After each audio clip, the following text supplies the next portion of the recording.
5 yang berkaitan dengan fikih salat, yaitu tentang larangan menyerupai hewan di dalam salat. Ya. Jadi larangan menyerupai hewan di dalam salat. Ya.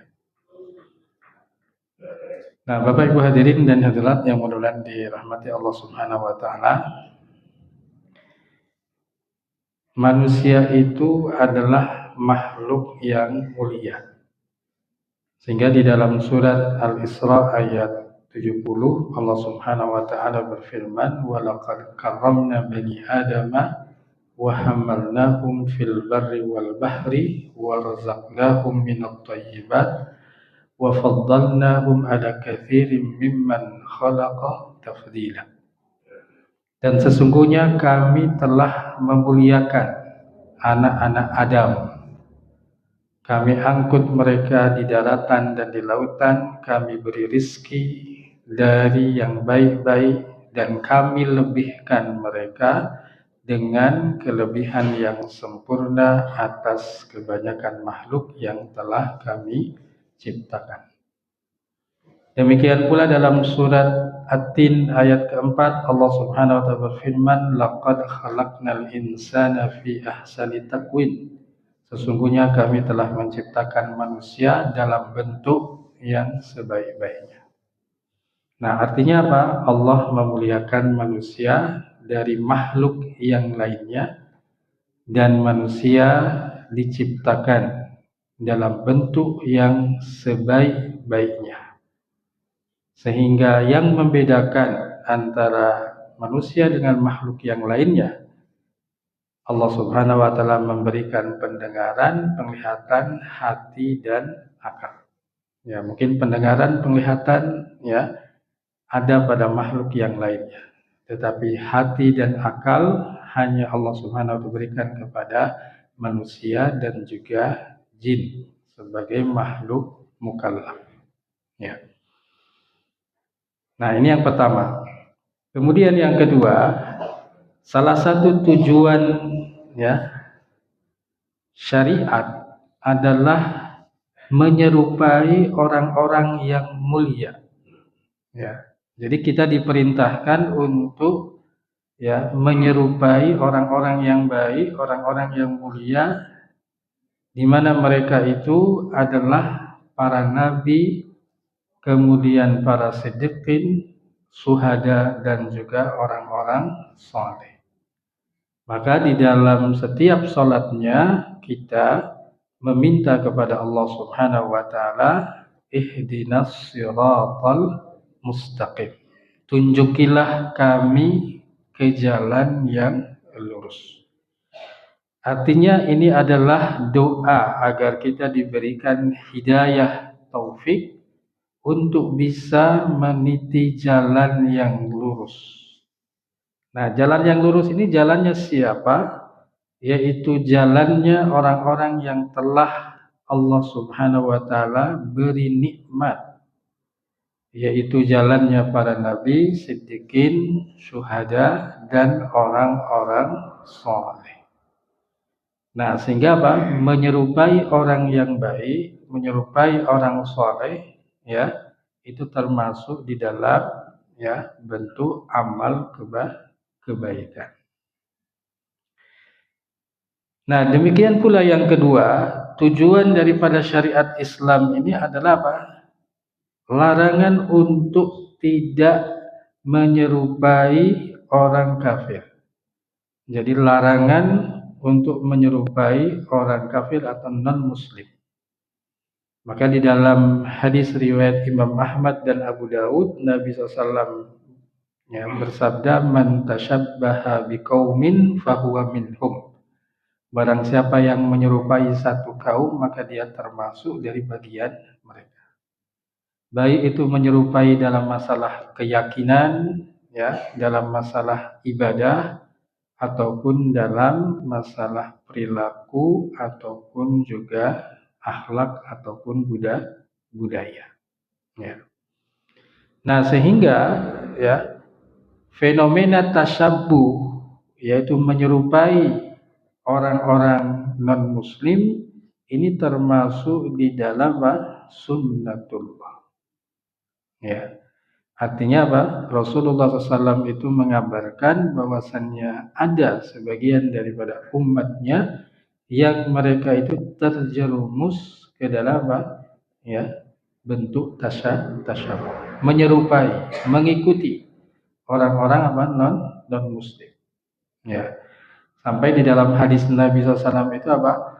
Seandainya mereka itu masuk ke lubang dob, ya, dob ini sejenis binatang yang hidup di padang pasir, di mana mereka punya sarang di bawah tanah. Seandainya mereka itu masuk ke dalam lubang tersebut, lattaba'tumuhum, maka kalian pun akan mengikuti mereka. Jadi saking di dalamnya adalah apa? Ada sebagian umat Nabi Muhammad SAW yang terjerumus di dalam ya tasyabuh atau menyerupai ya orang-orang non muslim. Nah, maka larangan untuk menyerupai orang-orang non-muslim juga include di dalamnya adalah ya larangan untuk menyerupai hewan. Ya. Baik itu di dalam ibadah ataupun juga di luar ibadah. Ya.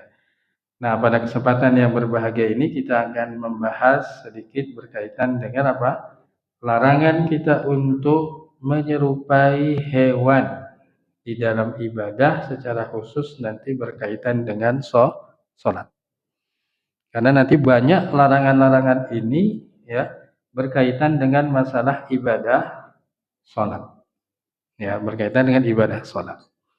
Ya, walaupun nanti apa di sini ada pembahasan yang berkaitan dengan fikih ataupun ya pemahaman atau istihad seperti itu. Ya. Nah, yang pertama ya larangan untuk turun sujud seperti turunnya unta. Ya.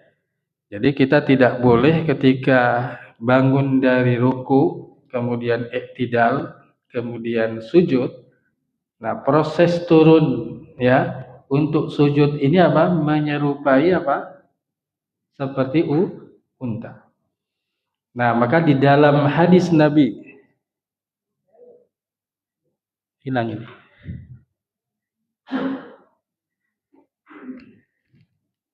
Ya. Nah, maka di dalam hadis Nabi sallallahu alaihi wasallam ya yang diriwayatkan oleh Imam Abu Dawud dan Imam An-Nasai juga Imam Ahmad dari Abu Hurairah radhiyallahu anhu di mana Rasulullah SAW bersabda, "Idza sajada ahadukum fala yabruk kama yabrukul ba'ir."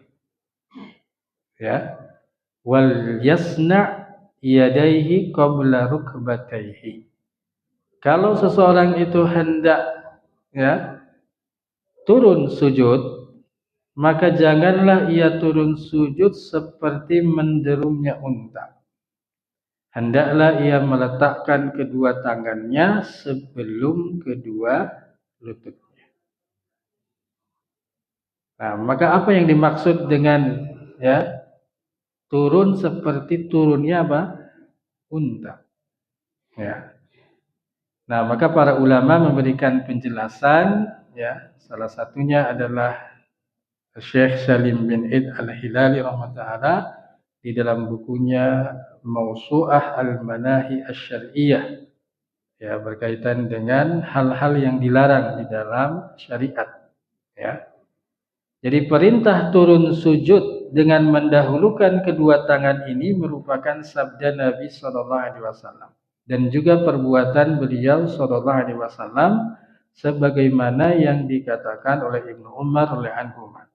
Ibnu Umar radhiyallahu anhuma biasa meletakkan kedua tangannya sebelum kedua lututnya dan ia mengatakan dahulu Rasulullah SAW melakukannya. Adapun hadis Wail bin Hujrin yang memberitakan bahwa ia melihat Rasulullah SAW itu turun sujud meletakkan kedua lututnya sebelum kedua tangannya, maka hadis ini termasuk dhaif atau lemah. Demikian juga dengan anggapan bahwasanya isi hadis Abu Hurairah itu bersifat maklub atau terbalik, maka tidaklah benar. Nah, jadi nanti permasalahannya, apakah ketika sujud itu tangan dahulu yang sampai ke lantai atau lutut terlebih dahulu? Hadisnya cuma satu. Hadisnya cuma satu, yaitu apa? Tidak boleh seseorang itu turun sujud seperti apa? Turunnya unta. Nah, tapi permasalahannya apakah unta itu ketika akan turun, ya, tangannya dulu atau lututnya dulu? Nah, ini dibahas. Apakah unta itu kakinya 4 atau unta itu tangannya 2, kakinya 2? Kan beda dengan orang.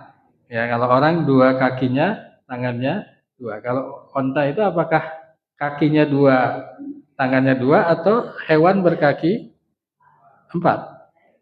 Ya. Nah, jadi ini salah satu pendapat bahwasannya apa? Ya, unta itu meletakkan lutut dulu, baru setelah itu apa? Meletakkan apa? Tangan. Nah, cuman masalahnya apa? Tangannya itu yang mana? Yang depan atau yang belakang? Ya begitu. Nah, ini salah satu pendapat ulama. Kemudian pendapat yang lain disebutkan, ya, disebutkan oleh Syekh Muhammad Ibnu Shalih Al-Utsaimin rahimahullah. Ini agak apa dalam bahasa Arab, tapi intinya adalah fala yabruk kama yabrukul ba'ir, tidaklah atau janganlah kalian itu tersungkur seperti tersungkurnya, ya, seekor unta. Maka disebutkan di sini apa? Dengan istilah atau dengan ungkapan kama. Ka itu menunjukkan apa? Tasbih, penyerupaan. Ya, tetapi tidak menjadi larangan dengan apa seseorang itu apa? Sujud. Apakah dengan mendahulukan tangan atau dengan mendahulukan kedua apa? Lutut. Ya, maka sebagian ulama yang berpendapat bahwasannya tambahan hendaklah meletakkan kedua tangan sebelum lutut, ini pun apa? Disebut dengan maklub. Maklub ini apa? Tambahan atau hadis yang terbalik. Ya, seharusnya adalah lutut dulu, kemudian setelah itu apa? Kedua tangan.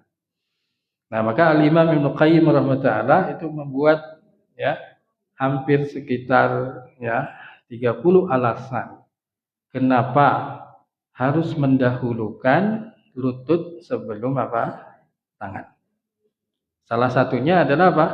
Lutut itu adalah anggota sujud yang lebih dekat kepada lantai dibandingkan dengan apa? Tangan. Maka yang lebih dekat dia yang lebih dahulu apa? Turun. Ya.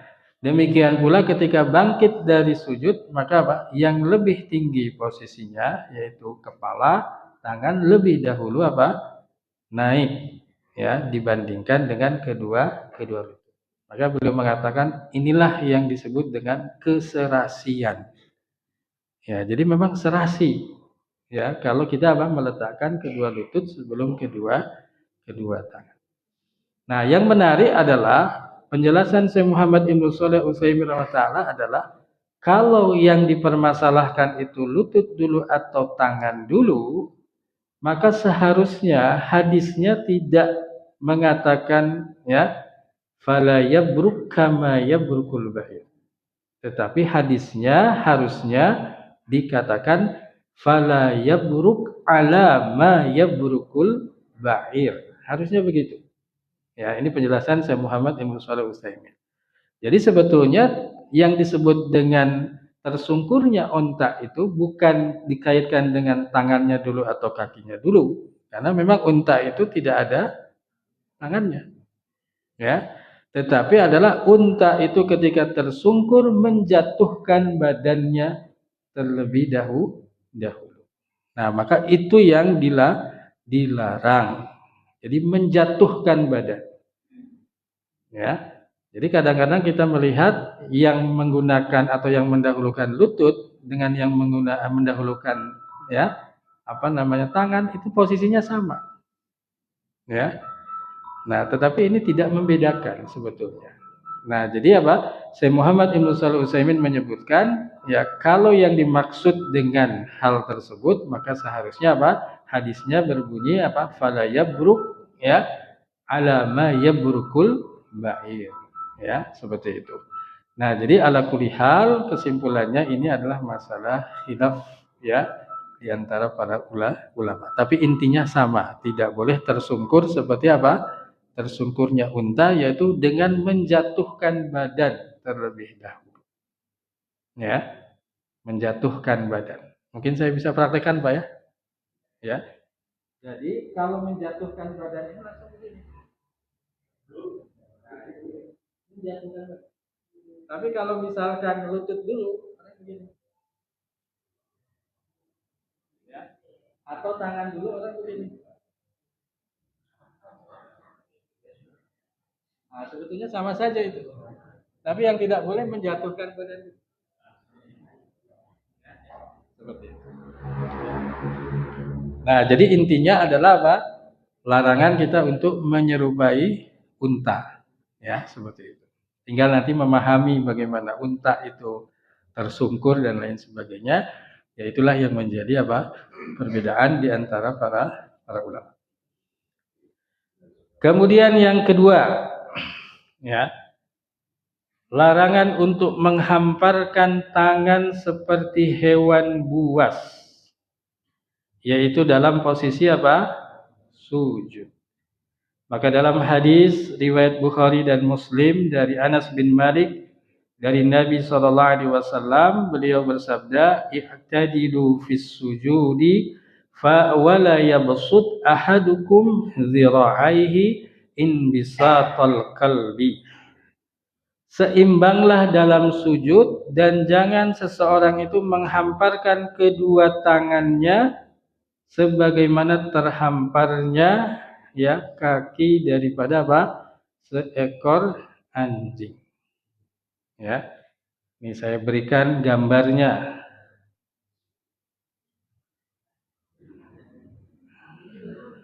Ibu ya. Nah, ininya, Bu. Ya. Jadi ini lengannya ini apa? Menempel di lantai. Ya. Seperti itu. Jadi cara sujud seperti ini menyerupai apa? Kakinya seekor apa? Anjing. Ya, jadi seharusnya nanti apa? Lengan itu dibentangkan. Ya. Jadi posisinya begini bukan begini. Ya. Baik itu laki-laki atau perempuan itu sama, tidak ada perbedaan. Ya. Jadi lengan ini harus dijauhkan dari apa? Ketiak. Seperti itu. Kecuali mungkin nanti dalam sholat berjamaah. Ya, jangan sampai kita apa? Mengganggu orang lain. Tapi intinya apa? Dijauhkan. Jadi tidak lengan ini menempel di lantai. Ya. Karena ini termasuk apa? Ya, cara yang menyerupai apa? Seekor anjing. Nah, kalau gambar yang pertama yang ini adalah apa? Kedua ya, jari-jari itu diangkat. Jadi tidak menempel ke lantai. Ya. Nah, maka apa? Cara yang benar seperti ini. Ya. Jadi apa? Ada beberapa anggota sujud yang harus menempel. Pertama adalah dahi. Termasuk di dalamnya adalah apa? Hidung. Kemudian kedua, telapak tangan. Ya. Kemudian yang ketiga, kedua lutut. Kemudian yang berikutnya adalah ujung jari kaki. Nah, jadi ujung jari kaki itu harus apa? Menempel seluruhnya. seluruhnya, bukan yang menempel hanya jempolnya saja.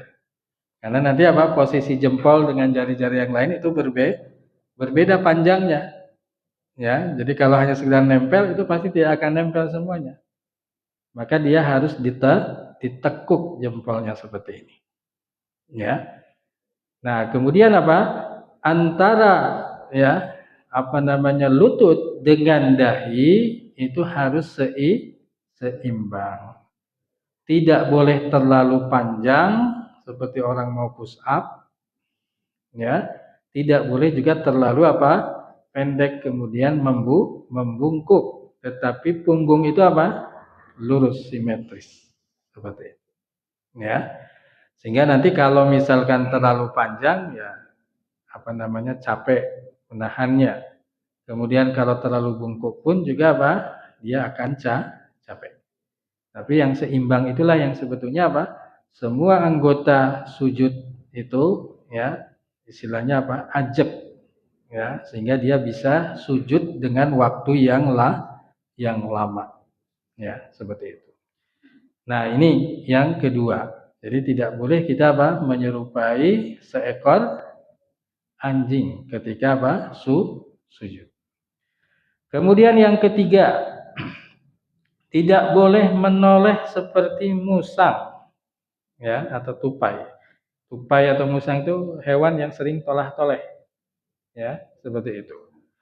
Nah, maka dalam hadis ya Nabi Shallallahu Alaihi Wasallam disebutkan dari Abu Hurairah radhiyallahu anhu, ya, beliau bersabda, ya, atau Abu Hurairah berkata, Rasulullah SAW memerintahkan aku dengan 3 perkara dan melarangku dari 3 perkara. Memerintahkan aku untuk sholat duha 2 rakaat setiap hari, witir sebelum tidur, dan puasa 3 hari setiap bulan. Dan melarangku untuk mematuk seperti patukan ayam jantan. Jadi kalau sujudnya itu Nah, begitu. Cepat. Ya, baru kena dahinya sudah mengangkat. Ya, seperti itu. Nah, bagaimana tentang tumak ninah? Tumak ninah ini artinya Seseorang melakukan setiap rukun ya dengan membaca zikir yang wajib. Jadi kalau misalkan ketika sujud membaca subhana rabbiyal a'la, setelah itu bangun, itu sudah masuk dalam kategori tumak ninah. Karena yang wajib dibaca 1 kali. Atau ketika ruku membaca subhana rabbiyal azim 1 kali. Itu sudah termasuk tumak ninah. Ya, kalau tambahannya 3 kali sampai 11 kali itu termasuk hal yang disunnahkan. Ya. Nah, termasuk juga yang kedua adalah duduk iq'a seperti duduknya seekor anjing. Ya. Nanti akan dijelaskan tentang masalah duduk nanti ya setelah ini. Nah, yang kita bahas pada bagian ini adalah menoleh sebagaimana musang itu menoleh. Jadi lagi sholat tolah-toleh. Ya. Nah, maka kalau seseorang itu menggerakkan kepalanya saja ke kanan ke kiri seperti itu tidak membatalkan sholat. Tetapi itu ya sesuatu yang terlarang. Ya, karena di situ menyerupai seekor musang. Ya, jadi ini lengkap, unta, kemudian anjing, kemudian musang. Ya, seperti itu. Nah, para ulama menjelaskan, salah satunya adalah Ibnu Qayyim al-Jauziyah dalam Al-Wabilus Shayyib, ya, dia merupakan menjelaskan perumpamaan orang yang menoleh di dalam sholatnya itu dengan pandangan matanya. Jadi ada dengan menoleh dengan kepala, ada juga menoleh dengan pandangan atau hatinya. Seperti seseorang yang dipanggil seorang raja, kemudian raja tersebut mendudukkan orang itu di hadapannya, mulai ia menyeru dan berbicara kepadanya, namun pada saat orang tersebut menoleh ke arah kanan dan kiri dari sang raja, hatinya juga berpaling dari sang raja. Ya, sehingga apa? Dia tidak memahami apa yang disampaikan oleh sang raja. Begitu pula ketika orang itu sedang sholat. Ia sholat menghadap Allah Subhanahu wa ta'ala. Jadi kalau matanya itu tolah-toleh, ya, atau mungkin kepalanya itu menengok kanan kiri, maka apa? Itu sama dengan ketika apa? Raja berbicara, dia apa? Melakukan hal tersebut. Sehingga kalau dia itu melakukan hal tersebut, maka apa? Dia tidak akan memahami apa yang dibaca, kemudian hatinya pun juga apa? Akan lalai. Ya, nanti fikihnya berkaitan ini membatalkan atau tidak. Yang rajih adalah tidak membatalkan. Ya, kecuali kalau nanti apa? Berbalik badan, sehingga nanti apa? Badan tidak menghadap kiblat. Ya, itu bisa membatalkan sholat. Ya. Kemudian yang berikutnya seperti dalam hadis tadi apa? Sujud dengan cepat seperti ayam mematuk. Ya. Nah, maka disebutkan dalam hadis Nabi SAW, ya, ketika apa? Rasulullah SAW melihat seorang laki-laki tidak menyempurnakan rukunya dan mematuk di dalam sujudnya ketika ia sedang sholat, maka Rasulullah SAW bersabda, jika orang ini mati dalam keadaan ini, benar-benar ia mati tidak di atas agama Muhammad SAW. Maksudnya apa? Dia melakukan hal tersebut tidak sesuai dengan tuntunan ajaran yang dibawa oleh Nabi SAW. Maka perumpamaan orang yang tidak menyempurnakan rukuknya dan mematuk di dalam sujudnya adalah seperti orang lapar makan 1 biji kurma, padahal 2 biji kurma saja tidak apa? Bisa mencukupinya. Jadi karena saking apa? Cepatnya. Kecuali kalau ada uzur. Ya, kalau ada uzur mungkin Bapak Ibu yang sudah ya apa lanjut usia atau mungkin punya penyakit saraf kejepit seperti itu, ya tidak mampu untuk lurus di dalam ruku, ya, ataupun juga apa sujudnya. Maka ini termasuk di dalam uzur yang dibolehkan seperti itu. Ya. Kemudian yang berikutnya adalah duduk iq'a seperti binatang buas. Ya. Hadis riwayat Imam Muslim, ya, dari Aisyah radhiyallahu anha, yang berkata, Nabi SAW itu melarang uqbatus syaitan. Ya, duduknya syaitan, dan melarang seseorang menghamparkan kedua lengannya seperti terhamparnya kaki binatang buas. Ya. Nah, jadi nanti apa? Ini dalam masalah posisi duduk. Ya, disebut dengan iq'a. Nah, para ulama menjelaskan, ya, seperti Syekh Salim bin Id al-Hilali rahmatullah, beliau mengatakan duduk iq'a itu ada dua. Ada iq'a yang terlarang seperti binatang buas, kera atau anjing, ya. Kemudian ada duduk yang dibolehkan. Nah, ini saya praktekkan. Duduk iq'a yang diperbolehkan itu begini, Pak. Nah, jadi tumitnya itu menempel di pantat. Jadi kita boleh ketika duduk di antara dua sujud atau duduk tasyahud. Ya, jadi boleh melakukan seperti itu. Ya. Ini yang diperbolehkan namanya iq'a yang disunnahkan. Ya.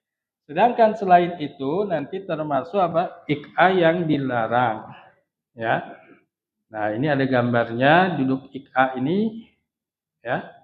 Baik itu di dalam sholat atau di luar sholat. Ya. Nah, ini duduk yang terlarang.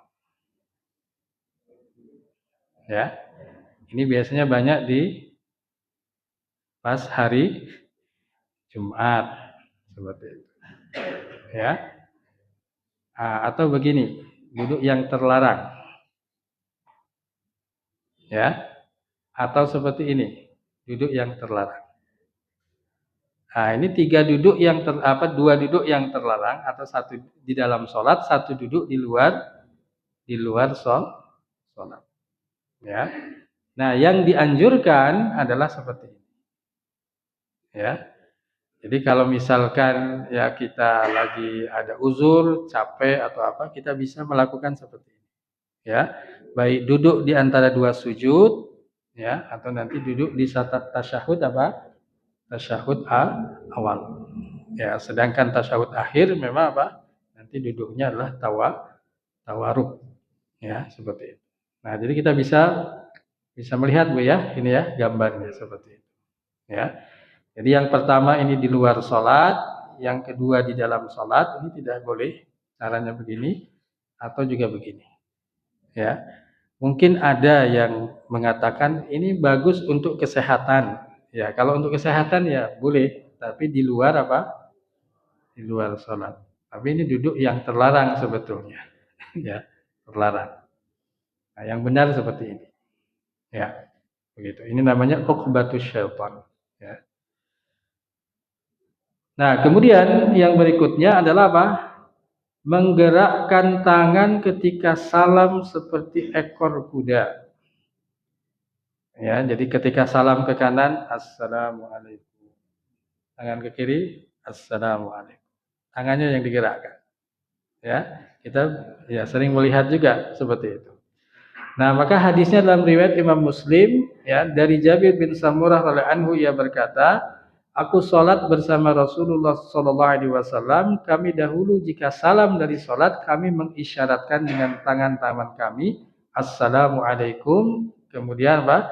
Rasulullah SAW itu melihat kami lalu beliau bersabda, mengapa engkau memberi isyarat dengan tanganmu seolah-olah ekor-ekor kuda yang tidak tenang.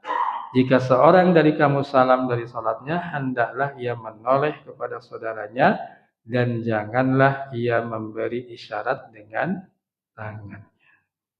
Ya, jadi tangannya cukup berada di atas paha atau lutut. Jadi tidak menggerakkan. Ya, seperti itu. Ini termasuk di dalam apa? Menyerupai seperti apa? Ekor kuda. Ya. Jadi dalam pembahasan ini sudah disebutkan beberapa macam binatang. Ya. Jadi mulai dari unta, anjing, musang, ayam, apalagi ya, kuda seperti itu. Ya, dan ini semuanya apa? Berkaitan dengan masalah apa? Sholat seperti itu. Ya. Nah, kenapa ini perlu disampaikan? Karena sholat itu sudah menjadi kebiasaan kita. Ya, kita mungkin sudah sholat sudah berpuluh-puluh tahun. Tapi yang jadi masalah, kalau kebiasaan itu yang salah, itu sulit untuk dirubah. Ya, karena sudah jadi kebiasaan. Untuk merubahnya itu perlu waktu yang cukup lama, karena sudah jadi kebiasaan. Ya, misalkan kalau orang itu takbir, Pak, ada orang takbir itu langsung Allahu Akbar begini-begini. Seperti itu. Itu kalau sudah dikasih tahu bisa menerima, tapi untuk prakteknya apa? Ya kembali lagi begini karena sudah jadi kebiasaan. Ya, jadi karena kebiasaan yang keliru sehingga apa? Ya membutuhkan waktu yang cukup lama untuk merubah.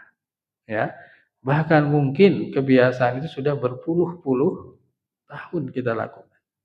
Ya, seperti sujud tadi apa? Dengan menempelkan lengan ke lantai. Itu mungkin banyak orang yang sudah melakukannya sudah berpuluh-puluh tahun. Seperti itu. Nah, padahal ini apalah cara yang keliru. Seperti itu. Ya. Nah, jadi ini Bapak Ibu hadirin ya yang mudah-mudahan dirahmati Allah Subhanahu wa taala berkaitan dengan apa? Larangan kita menyerupai apa? Hewan. Baik tadi apa? Di dalam sholat atau di luar sholat. Ya. Termasuk nanti misalkan kalau orang belajar pencak silat, ada jurus yang menyerupai apa? Hewan. Ya. Nah, jurus apa namanya? Nah, keramabuk. Ya. Keramabuk menyerupai tidak boleh. Ya, karena sekali lagi apa? Manusia itu makhluk yang mulia. Ya. Dengan kita menyerupai hewan berarti apa? Ya, derajat kita menjadi turun seperti apa? Seperti hewan. Ya, seperti itu. Ya. Dan nanti yang perlu untuk kita cermati juga adalah sholat itu adalah ibadah yang dimulai dengan takbir dan diakhiri dengan salam. Ya. Jadi perlu diingat diakhiri dengan salam. Ya. Jadi kalau ada orang ruku kentut, kira-kira batal atau tidak, Bu? Ya. Orang ruku kentut batal atau tidak? Tidak batal. Kenapa tidak batal? Karena dia tidak sholat. Karena sholat itu dimulai dari takbir, diakhiri dengan salam. Kalau orang ruku saja enggak batal. Nah, sama ketika kita sedang sholat sunnah, ini mungkin banyak ya. Ketika kita sedang sholat sunnah, kemudian dikumandangkan iqamah. Banyak di antara kita yang langsung membatalkan. Harusnya apa? Diakhiri dengan salam. Karena sholat itu dimulai dengan takbir, diakhiri dengan salam. Tapi kan ini baru 2 rakaat belum sempurna, tidak masalah. Ya, mudah-mudahan dengan seperti itu dia tetap mendapatkan pahala daripada membatalkan. Kalau membatalkan dia tidak dapat pahala, dibatalkan. Maka untuk mengakhiri sholat itu dengan apa? Salam. Misalkan lagi sholat sunnah qobliyah misalkan, kemudian qomat. Ini baru apa? 1 rakaat misalkan. Ya, tetap salam. Karena untuk mengakhiri apa? Sholat. Ya, karena sholat itu dimulai dengan takbir, diakhiri dengan salam. Seperti itu. Ya. Nah, ini mungkin yang bisa sampaikan. Wallahu a'lam bishawab. Wallahu wasallallahu ala Muhammadin wa ala alihi washabihi wa qadawana alhamdulillahirabbil alamin. Ya. Mungkin ada waktu kalau ada pertanyaan 1 2 kami persilahkan, monggo Bapak Ibu.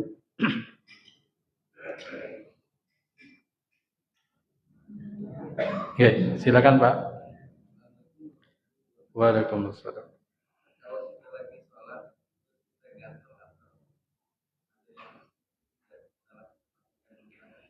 Ya.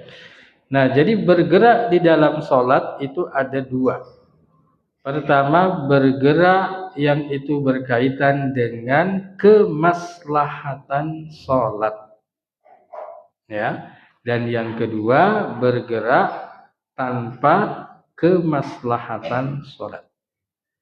Jadi kalau misalkan gatal, itu adalah apa? Gerakan yang berkaitan dengan kemaslahatan sholat. Karena nanti apa? Gatal itu akan mengganggu kekhusyuan sholat. Nah, maka apa? Boleh melakukannya walaupun lebih dari 3 kali, walaupun secara berturut-turut. Karena apa? Ini ada kemaslahatan untuk sholat. Ya, misalkan seperti seorang ibu sedang sholat, kemudian anaknya, bayinya menangis. Maka dia apa? Boleh kemudian apa? Mengambil anaknya, kemudian menggendong, setelah itu apa? Melanjutkan sholat. Ya, dengan catatan ya, tetap berupaya ya menjaga kiblatnya. Ya, kalau anaknya di sampingnya seperti itu. Ya. Tapi kalau misalkan dengan gerakan yang banyak berjalan, ya itu sudah membatalkan karena apa? Nanti tidak menghadap apa? Kiblat. Ya. Nah, berbeda kalau gerakan itu tidak ada maslahatnya untuk sholat, hanya kebiasaan saja. Ya, misalkan apa? Lagi sholat lihat jam, ya seperti itu. Nah, itu bisa lihat jam seperti itu. Ya. Nah, maka kalau kita lihat orang Arab itu banyak gerakan-gerakan yang sebetulnya ya tidak pas begitu kan. Membetulkan baju dan lain sebagainya. Itu tidak ada kemaslahatan untuk apa? Sholat. Nah, jadi begitu Pak. Jadi dibedakan apa? Gerakan untuk kemaslahatan sholat dan gerakan yang bukan berkaitan dengan kemaslahatan sholat. Seperti itu. Ya, wallahu a'lam bishawab. Ya. Terakhir mungkin ada, monggo Ibu. Nggih.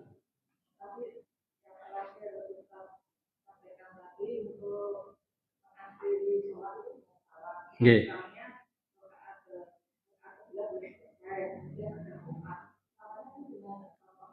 Ya, sama dengan kita ketika mengakhiri sholat. Oh enggak. Ya, artinya apa? Ketika posisi berdiri misalkan Allahu Akbar, sudah. Assalamualaikum. Ya. Jadi itu salam. Salam itu ucapannya. Ya, sedangkan nanti menoleh ke kanan itu yang wajib, sedangkan menoleh ke kiri itu yang sunnah. Ya. Jadi sama dengan takbir. Takbir itu ucapannya, yaitu Allahu Akbar. Sedangkan nanti mengangkatnya itu masuk dalam apa? Wajib-wajib sholat. Nah, jadi sama dari ya mengakhirinya dengan salam. Jadi tidak perlu duduk maksudnya, tetap dalam posisi apa? Berdiri. Karena tadi apa? Diawali dengan takbir, diakhiri dengan salam. Ya. Nah, mudah-mudahan walaupun satu rakaat ya kita dapat pahalanya. Daripada kita membatalkan, apalagi nanti apa? Ya, Imam Syafi'i rahimahullah itu berpendapat dengan mengutip firman Allah Subhanahu wa taala, "Fala tubtilu a'malakum." Janganlah kalian membatalkan amal kalian. Ya, jadi tidak boleh kita membatalkan amal yang sudah kita apa? Lakukan. Maka apa? Akhiri ya dengan apa? Salam. Ya, begitu. Wallahu a'lam bishawab. Nggih. Oh, nggih, monggo Pak. Pripun, Pak? Ya. Jadi menggerak-gerakkan itu memang di situ dikaitkan dengan masalah pemahaman ya tentang yuharriku. Yuharrik itu dalam bahasa Arab fi'il mudhari'. Fi'il mudhari' itu menunjukkan waktu sekarang dan yang akan datang. Jadi digerakkannya itu apakah cukup sekali atau ya berkali-kali terus begitu. Ya. Nah, sehingga dalam masalah ini nanti apa? Ada perbedaan pendapat di kalangan para ulama. Nah, cuma nanti masalahnya menggerak-gerakkan ini kecepatannya seperti apa? Ya, ada yang pelan, ada yang wah. Nah, yang tidak boleh adalah apa? Menggerakkan jari menulis lafaz Allah. Sering ada begitu, Pak ya. Jadi dia gini. Nah, begitu kan. Ya. Nah, itu sebetulnya apa? Ya tidak ada dasar dan tuntunannya. Menggerakkan dengan menulis lafaz apa? Allah seperti itu. Ya. Tapi cukup menggerak-gerakkan itu apa? Ya, kembali tadi apa? Apakah cukup satu kali? Ya, satu kali pun nanti apa? Apakah itu pada saat ya tasyahud, ya asyhadu alla ilaha illallah ataukah nanti sejak awal kita sudah apa? Menggerakkan. Ya, seperti itu. Itu khilafnya begitu. Tapi intinya apa? Ya menggerakkan itu termasuk di dalam apa? Sunnah. Ya, tinggal nanti menggerakkan apa cukup sekali atau harus berkali-kali dan seterusnya itu bagian fikihnya atau istihadnya seperti itu. Ya, begitu Pak. Ya. Dan itu salah satu fungsinya adalah untuk apa? Ya, untuk mengusir apa? Syaitan. Ya, seperti itu. Ya. Saya kira cukup untuk pagi hari ini ya Bapak Ibu hadirin yang mudah-mudahan dirahmati Allah Subhanahu wa taala. Kita tutup subhanakallahumma wa bihamdika asyhadu an la ilaha illa anta astaghfiruka wa atubu ilaik. Assalamualaikum warahmatullahi wabarakatuh.